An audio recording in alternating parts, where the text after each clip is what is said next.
नमस्कार। आज की जो हमारी कविता है वह मनुष्य के मस्तिष्क पर जब अहंकार हावी हो जाता है तब उसका व्यवहार किस तरह से परिवर्तित होता है और उसकी जो सोच अन्य अपने भाइयों के बारे में बनती है, उस सोच के ऊपर ही आधारित आज की कविता है। प्रस्तुत है कविता।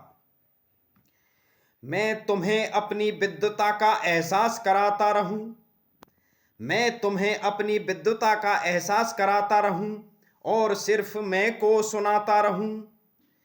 मैं तुम्हें अपनी विद्वता का एहसास कराता रहूं और सिर्फ मैं को सुनाता रहूं। मैं तुम्हारी क्या सुनूं, मैं तुम्हारी क्या सुनूं, क्योंकि मैं पतझड़ के बाद का बसंत हूं। मैं तुम्हारी कमियों को मैं तुम्हारी कमियों को भुनाता रहूं, क्योंकि मैं ही असंतों में एक पूर्ण संत हूं। मैं चलूं आसमां, मैं चलूं जमी पर औरों के सामने सीना तान कर। मैं चलूं जमी पर औरों के सामने सीना तान कर, क्योंकि मैं नहीं देखता आसमान की ओर। मैं जीऊं जगत में सभी को स्वयं से हीन मान कर। मैं जीऊं जगत में सभी को स्वयं से हीन मान कर, क्योंकि मैं समझता इसे नया प्रयोग। मैं अपने भाइयों को देखूं नफरत से, मैं अपने भाइयों को देखूं नफरत से, क्योंकि मैं नहीं रखता मृत्यु का भास। मैं जीवों को स्वयं से हीन समझता, क्योंकि मैं नहीं समझता आत्मा को खास। मैं धनवान बनूं किसी भी प्रकार, मैं धनवान बनूं किसी भी प्रकार, क्योंकि मैं तृप्त होना चाहूं अकेला। मैं धन लोलुपता में समाज पर करूं वार, क्योंकि मैं हूं समाज में एक नीम चढ़ा करेला। मैं देख देख दर्पण को प्रसन्न रहूं, मैं देख देख दर्पण को प्रसन्न रहूं, क्योंकि मैं प्रेम करता प्रदर्शन से गहरा।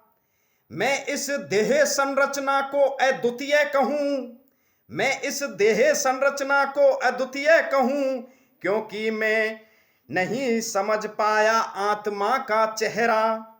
मैं को सिंचित कर, मैं को सिंचित कर लिया स्वयं का हास। मैं को सिंचित कर लिया स्वयं का हास, क्योंकि मैं समझता रहा इसे एक अपनी शान।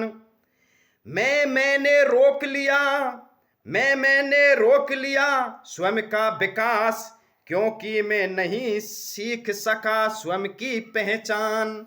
मैं तुम्हें अपनी विद्वता का एहसास कराता रहूं और सिर्फ मैं को सुनाता रहूं। मैं तुम्हें अपनी विद्वता का एहसास कराता रहूं और सिर्फ मैं को सुनाता रहूं।